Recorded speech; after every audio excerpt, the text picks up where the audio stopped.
Hi friends, good morning everyone. Welcome back to my YouTube channel Aishwarya all in one videos. Friends, ಇನ್ನೂ ಯಾರು ನನ್ನ ಚಾನಲ್ಗೆ subscribe ಆಗಿಲ್ಲ ಅಂತಂದರೆ ಈ ಕೂಡಲೇ ಸಬ್ಸ್ಕ್ರೈಬ್ ಮಾಡ್ಕೊಂಡು ನೋಡಿ. ಓಕೆ ಫ್ರೆಂಡ್ಸ್, ಇವತ್ತು ನಾನು ತೋರಿಸ್ತಿರೋ ಅಂಥದ್ದು ನಮ್ಮ ಭದ್ರಾವತಿ ನಿಯರ್ ಇರೋ ಜೋಳದಾಳು. ಸೊ ನಮ್ಮ ಹಸ್ಬೆಂಡ್ ಹೋಗಿದ್ರು, ಒಂದೆರಡು ಕ್ಲಿಪ್ಪಿಂಗ್ಸನ್ನು ತೊಗೊಂಬಂದಿದ್ದಾರೆ. ನಾನು ಯಾವಾಗಲೂ ಹೋಗಿಲ್ಲ, ಹೋಗಬೇಕು ಅಂತ ಇದ್ದೀನಿ. ಹೋದರೆ ನಿಮ್ಮ ಜೊತೆ ಡಿಟೇಲಾಗಿ ವಿಡಿಯೋ ಶೇರ್ ಮಾಡ್ಕೊತೀನಿ ಫ್ರೆಂಡ್ಸ್. ಕುಕ್ಕುವಾಡೇಶ್ವರಿ ಅಮ್ಮ ಎಲ್ರಿಗೂ ಒಳ್ಳೇದು ಮಾಡಲಿ ಅಂತ ಕೇಳ್ಕೊತ ವಿಡಿಯೋನ ಸ್ಟಾರ್ಟ್ ಮಾಡೋಣ. Let's get started video. ಬೆಳಗ್ಗೆ ಬೇಗನೆ ಎದ್ದಿದ್ದೆ ಫ್ರೆಂಡ್ಸ್, 6:30 ಆಗಿತ್ತು. ಎದ್ದು ಬಿಸಿನೀರನ್ನ ಕಾಯಿಸಿ ಒಂದು ಲೋಟ ಕುಡಿಯೋಣ ಬನ್ನಿ ಫ್ರೆಂಡ್ಸ್. ನಾನು ಬೆಳಗ್ಗೆನೇ ಎದ್ದ ತಕ್ಷಣ ಖಾಲಿ ಹೊಟ್ಟೆಯಲ್ಲಿ ಒಂದು ಲೋಟ ಬಿಸಿನೀರು ಕುಡಿತೀನಿ. ಯಾಕೆ ಅಂತಂದರೆ ಬಿಸಿನೀರು ಕುಡಿಯೋದ್ರಿಂದ ತುಂಬ ಪ್ರಯೋಜನ ಇದೆ ಫ್ರೆಂಡ್ಸ್. ಹಾಗಾಗಿ ಯಾರೆಲ್ಲ ಟೀ ಕಾಫಿ ಕುಡಿತೀರಾ ಅವರೆಲ್ಲ ಟೀ ಕಾಫಿ ಖಾಲಿ ಹೊಟ್ಟೆಲಿ ಕುಡಿದೇನೆ ಒಂದು ಲೋಟ ಬಿಸಿನೀರು ಕುಡೀರಿ ಅಂತ ನಾನು ಹೇಳ್ತೀನಿ. ಓಕೆ ಫ್ರೆಂಡ್ಸ್, ಬೆಳಗ್ಗೆ ಈಗ ನೀರು ಕಾಯಿಸ್ಕೊಂಡು ಕುಡಿತಾ ಇದ್ದೀನಿ. ನಾನು ಟೀ ಕಾಫಿ ಕುಡ್ದು ಯಾವಾಗಲೂ ಕುಡಿತಾಯಿದ್ದೆ. ಖಾಲಿ ಹೊಟ್ಟೆಲ್ಲೇ ಕುಡಿದು ತುಂಬಾ ಗ್ಯಾಸ್ಟ್ರಿಕ್ ಪ್ರಾಬ್ಲಮ್ ಆಯಿತು. ಸೊ ಹಾಗಾಗಿ ಟೀ ಕಾಫಿನ ಕಟ್ ಆಫ್ ಮಾಡಿದ್ದೀನಿ. ಈಗ 3 to 4 ಮಂತ್ ಆಯ್ತು ಅಷ್ಟೇ, ನಾನು ಜಾಸ್ತಿ ಟೀ ಕಾಫಿ ಕುಡಿಯೋದಿಲ್ಲ. ಹಾಗೆ ಫ್ರೆಂಡ್ಸ್, ಇವತ್ತಿನ ಡೈಲಿ ರುಟೀನ್ ವ್ಲಾಗು ಹೇಗೋಗುತ್ತೆ ಅಂತ ನೋಡೋಣ. ಆ್ಯಸ್ ಯೂಶುವಲ್ ಬೆಳಗ್ಗೆ ಎದ್ದು ನೀರು ಕುಡಿದು ಕಸ ಗುಡಿಸಿ ನೆಲ ಒರೆಸಿ ಬಾಗಿಲಿಗೆ ರಂಗೋಲಿ ಹಾಕಿ ಇದೆಲ್ಲ ಇದ್ದೇ ಇರುತ್ತೆ ಫ್ರೆಂಡ್ಸ್. ಅದೆಲ್ಲ ಕೆಲಸ ಮುಗಿಸ್ಕೊಂಡು ಈಗ ನಾನು ನೆಕ್ಸ್ಟು ತಿಂಡಿ ಮಾಡ್ತೀನಿ. ತಿಂಡಿಗೆ ಸಿಂಪಲ್ಲಾಗಿ ನಾನು ಉಪ್ಪಿಟ್ಟು ಮಾಡಿದ್ದೆ ಫ್ರೆಂಡ್ಸ್. ಹಾಗೆ ರೆಸಿಪಿನೂ ಶೇರ್ ಮಾಡ್ಕೊಂಡಿದ್ದೀನಿ ಫ್ರೆಂಡ್ಸ್. ಅದು ಡೀಟೇಲಾಗಿ ಏನು ಶೇರ್ ಮಾಡೋಕ್ಕೆ ಹೋಗಿಲ್ಲ, ಮಾಮೂಲಿ ಶೇರ್ ಮಾಡಿದ್ದೀನಿ. ಮತ್ತು ಹಾಗೆ ನಾನು ಹೊಸದಾಗಿ ಯೂಟ್ಯೂಬ್ ಚಾನಲ್ನ ಸ್ಟಾರ್ಟ್ ಮಾಡಿರೋದು friends, Aishwarya all in one videos ಅಂತ ಹೇಳಿ. ನಿನ್ನೆ ಒಂದು ಹೋಮ್ ಟೂರ್ ವ್ಲಾಗ್ ಹಾಕಿದ್ದೀನಿ, ಅದನ್ನು ನೋಡಿ ಸಪೋರ್ಟ್ ಮಾಡಿ. ನನ್ನ ಇಂಟ್ರೊಡಕ್ಷನ್ ವಿಡಿಯೋ ಸಹ ಇದೆ ಅದರಲ್ಲಿ, ಆ ವಿಡಿಯೋನ ನೋಡಿ, ಎಲ್ಲ ವಿಡಿಯೋಗಳನ್ನು ನೋಡಿ ಸಪೋರ್ಟ್ ಮಾಡಿ ಫ್ರೆಂಡ್ಸ್. ನೆಕ್ಸ್ಟ್ ಬರುವಂಥ ವಿಡಿಯೋಗಳು ಸಹ ಇಂಟ್ರೆಸ್ಟಿಂಗ್ ಆಗಿರುತ್ತೆ, ಹೋಗಿ ನನ್ನ ಚಾನಲನ್ನು ಚೆಕ್ ಮಾಡಿ ಫ್ರೆಂಡ್ಸ್. ಹಾಗೆ ಹೊರಗಡೆ ಎಲ್ಲ ಕೆಲಸ ಮುಗೀತು. ಈಗ ಒಂದು ಪುಟ್ಟದಾದ ರಂಗೋಲಿ ಹಾಕ್ತಾಯಿದ್ದೀನಿ. ನನಗೆ ರಂಗೋಲಿ ಜಾಸ್ತಿ ಬರೋಲ್ಲ ಫ್ರೆಂಡ್ಸ್, ಬರೋದ್ರಲ್ಲೇ ಹೇಗೋ ಸಣ್ಣ ಪುಟ್ಟ ಹಾಕ್ತಾಯಿರ್ತೀನಿ. ಚೆನ್ನಾಗಿರೋ ರಂಗೋಲಿ ಇದ್ದರೆ ಅದನ್ನು ನಿಮ್ಮ ಜೊತೆ ನಾನು ಶೇರ್ ಮಾಡ್ಕೊತೀನಿ. ಓಕೆ ಫ್ರೆಂಡ್ಸ್, ಈಗ ಬನ್ನಿ ಇವಾಗ ಮನೆ ಒಳಗೆ ಹೋಗಿ ಕಸ ಎಲ್ಲ ಗುಡಿಸ್ಬೇಕು, ನೆಲ ಒರೆಸ್ಬೇಕು. ಮಕ್ಕಳಿಗೆ ಇವತ್ತು ಸ್ಕೂಲಿಗೆ ಕಳಿಸಿಲ್ಲ, ಆದ್ದರಿಂದ ಸ್ವಲ್ಪ ಆರಾಮಾಗಿ ಮಾಡ್ಕೊತಾ ಇದ್ದೀನಿ ಕೆಲಸನ. ಇಲ್ಲ ಅಂತಂದರೆ ಬೆಳಗ್ಗಿನ ಇದು ರುಟೀನು ತುಂಬಾ ಗಡಿಬಿಡಿ ಇರುತ್ತೆ. ಬೇಗ ಬೇಗ ಅವ್ರಿಗೆ ತಿಂಡಿ ಮಾಡಬೇಕು, ಬಾಕ್ಸಿಗೆ ಹಾಕಬೇಕು. ವ್ಯಾನ್ ಕೂಡ ಬರುತ್ತೆ, ಮನೆ ಹತ್ತಿರ ಬರೋಲ್ಲ, ಮನೆಯಿಂದ ಸ್ವಲ್ಪ ದೂರದಲ್ಲಿ ಬರುತ್ತೆ. ಹಾಗಾಗಿ ತುಂಬಾ ಬೆಳಗ್ಗೆ ಹೊತ್ತು ಬ್ಯುಸಿ ಇರ್ತೀನಿ. ಇವಾಗ ಬೆಳಗ್ಗೆ ನಾಷ್ಟಕ್ಕೆ ನಾನು ತಿಂಡಿ ಮಾಡಿದ್ದೆ. ಉಪ್ಪಿಟ್ಟಾದರೆ ಮಕ್ಕಳಿಗೆ ನಾನು ಯಾವಾಗ ಮಕ್ಕಳು ಮನೇಲಿರ್ತಾರೆ ಆವಾಗ ನೋಡಿಕೊಂಡು ಉಪ್ಪಿಟ್ಟು ಮಾಡಿರ್ತೀನಿ.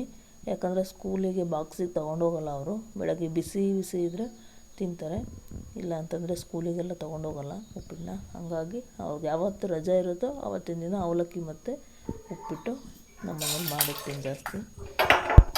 ತುಂಬ ಜನಕ್ಕೆ ಉಪ್ಪಿಟ್ಟು ಅಂದರೆ ಇಷ್ಟನೇ ಇರೋಲ್ಲ. ನನಗೆ ಹೇಳಬೇಕು ಅಂದರೆ ನನ್ನ ಫೇವ್ರೆಟ್ ಅಂತ ತಿಂಡಿ ಅಂತಂದರೆ ನನಗೆ ಉಪ್ಪಿಟ್ಟೆ. ಈಗಲಿಂದ ಅಂತಲ್ಲ, ನನ್ನ ಚಿಕ್ಕವಳಿದ್ದಾಗಿಂದನೂ ನನಗೆ ಉಪ್ಪಿಟ್ಟು ಅಂದರೆ ತುಂಬ ಇಷ್ಟ ಆಗುತ್ತೆ. ನನ್ನ ಮಕ್ಳಿಗೂ ಸಹ ಉಪ್ಪಿಟ್ಟು ಅಂದರೆ ಇಷ್ಟ ಆಗೋಲ್ಲ. ಉಪ್ಪಿಟ್ಟು ಅಂದರೆ ಯಾಕೆ ಮಾಡ್ತೀಯ ಅಂತಾರೆ, ಏನೋ ಗೊತ್ತಿಲ್ಲ, ನನಗೆ ತುಂಬಾ ಇಷ್ಟ. ಹಾಗೆ ಫ್ರೆಂಡ್ಸ್, ಯಾಕೆ ಇಷ್ಟಕ್ಕೊಂದು ಸೈಲೆಂಟಾಗಿ ಮಾತಾಡ್ತಿದ್ದೀನಿ ಅಂತ ಅಂದ್ಕೊಬೇಡಿ. ಮನೇಲಿ ಯಾರೂ ಇಲ್ಲ, ಮನೇಲಿ ನಾನು ಒಬ್ಬಳೇ ಇರೋದು ಈಗ ಪ್ರೆಸೆಂಟಾಗಿ. ನಮ್ಮ ಮನೆಯವ್ರು ಕೆಲಸಕ್ಕೆ ಹೋಗಿದ್ದಾರೆ, ನನ್ನ ಮಕ್ಕಳು ಸ್ಕೂಲಿಗೆ ಹೋಗಿದ್ದಾರೆ. ಒಬ್ಬಳೇ ಇರ್ತೀನಲ್ಲ, ಅವಾಗ ವಾಯ್ಸು ಹೀಗೆ ಬರುತ್ತೆ. ಇವತ್ತು ನಾನು ತೊಗರಿಕಾಳು ಹಾಕಿ ಉಪ್ಪಿಟ್ಟು ಮಾಡ್ತಾಯಿದ್ದೀನಿ. ಸೇಮು ಅವರೆಕಾಳು ಉಪ್ಪಿಟ್ಟೆಲ್ಲ ಮಾಡ್ತೀವಲ್ಲ ಅದೇ ಥರನೇ ತೊಗರಿಕಾಳು ಹಾಕಿ ಉಪ್ಪಿಟ್ಟು ಮಾಡ್ತಾಯಿದ್ದೀನಿ. ಇದು ನಮ್ಮ ಅಜ್ಜಿ ಕೊಟ್ಟು ಕಳಿಸಿದ್ದು ತೊಗರಿಕಾಳನ್ನ, ತುಂಬಾ ಕೊಟ್ಟು ಕಳಿಸಿದ್ದಾರೆ, ಇನ್ನೂ ಇದೆ. ಒಂದೇ ಸಲಕ್ಕೆ ಮಾಡೋಕ್ಕಾಗಲ್ವಲ್ಲ, ಸ್ವಲ್ಪ ಬಿಡಿಸ್ಕೊಂಡು ಮಾಡ್ತೀನಿ. ತುಂಬ ಚೆನ್ನಾಗಾಗುತ್ತೆ ಫ್ರೆಂಡ್ಸ್. ಇದು ತೊಗರಿಕಾಳು ಅವರೆಕಾಳೆಲ್ಲ ಹಾಕಿ ಮಾಡ್ತೀವಲ್ಲ, ಸೇಮ್ ಲೈಕ್.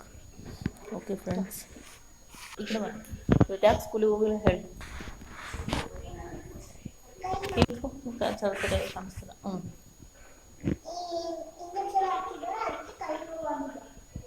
ಓ ಹೌದಾ, ಯಾಕೆ ಇಂಜೆಕ್ಷನ್ ಕೊಟ್ರಪ್ಪ?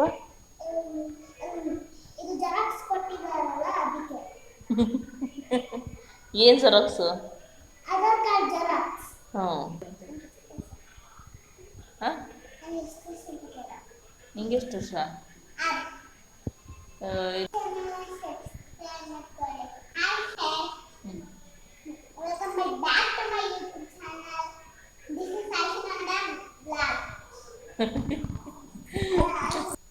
ಫ್ರೆಂಡ್ಸ್, ಇಂಜೆಕ್ಷನ್ ಕೊಟ್ಟಿದ್ದಕ್ಕೆ, ನೀನು ಯಾಕೆ ಕೊಟ್ಟಿದ್ದಾರೆ ಇಂಜೆಕ್ಷನ್ ಅಂತ ಕೇಳಿದ್ದಕ್ಕೆ, ನೀ ಆಧಾರ್ ಕಾರ್ಡ್ ಜೆರಾಕ್ಸ್ ಕೊಟ್ಟಿದ್ಯಾ, ಅದಕ್ಕೋಸ್ಕರ ಇಂಜೆಕ್ಷನ್ ಕೊಟ್ಟಿದ್ದಾರೆ ನಮಗೆ ಅಂತ ಒಂದು ಮೆಚೂರ್ಡಾಗಿ ಆನ್ಸರ್ ಮಾಡಿದ್ರು ಮಕ್ಕಳು.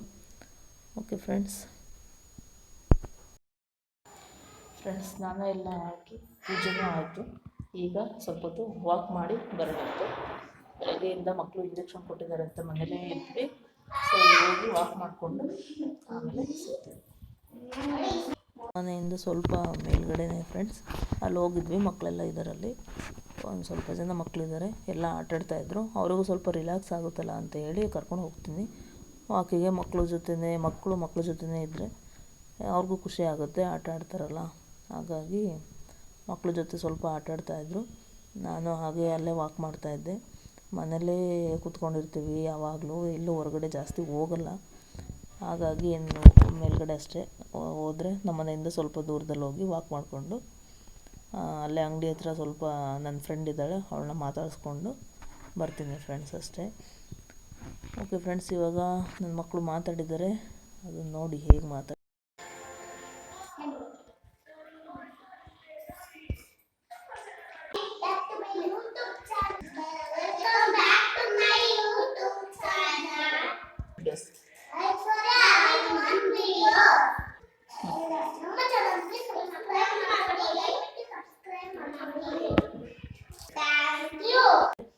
ಹಾಗೆ ಫ್ರೆಂಡ್ಸ್, ಅಲ್ಲಿಂದ ಹಾಲು ತೊಗೊಬಂದೆ. ಅಲ್ಲೇ ಅಂಗಡಿ ಇದೆ ಹತ್ರ. ಹಾಲು ತೊಗೊಬಂದು ಮಕ್ಕಳಿಗೆ ಹಾಲು ಕಾಯಿಸಿ, ನಾನು ಕಾಫಿ ಟೀ ಕುಡಿಯೋಲ್ಲ. ಕಾಫಿ ಮಾಡೋಣ ಅಂತ ಅಂದ್ಕೊಂಡೆ, ಬಟ್ ಯಾಕೋ ಮತ್ತೆ ಬೇಡ ಅನ್ನಿಸ್ತು. ಮತ್ತು ಗ್ಯಾಸ್ಟ್ರಿಕ್ಕು ಅದು ಇದು ಪ್ರಾಬ್ಲಮ್ಗಳು ಸ್ಟಾರ್ಟ್ ಆದರೆ ಕಷ್ಟ. ಹಂಗಾಗಿ ನಾನು ಅವರಿಬ್ರಿಗೂ ಹಾಲು ಕಾಯಿಸ್ಕೊಟ್ಬಿಟ್ಟು ಇವತ್ತಿನ ವ್ಲಾಗ್ನ ಇಲ್ಲಿಗೆ ಎಂಡ್ ಮಾಡ್ತೀನಿ ಫ್ರೆಂಡ್ಸ್. ನನ್ನ ನೆಕ್ಸ್ಟ್ ವ್ಲಾಗ್ನ ದಯವಿಟ್ಟು ನೋಡಿ, ಇಂಟ್ರೆಸ್ಟಿಂಗ್ ಆಗಿರುತ್ತೆ. ಯಾರ್ಯಾರೆಲ್ಲ ಈ ವಿಡಿಯೋ ನೋಡಿದ್ದೀರೋ ಅವರಿಗೆಲ್ಲ ಥ್ಯಾಂಕ್ ಯು. ಬಾಯ್.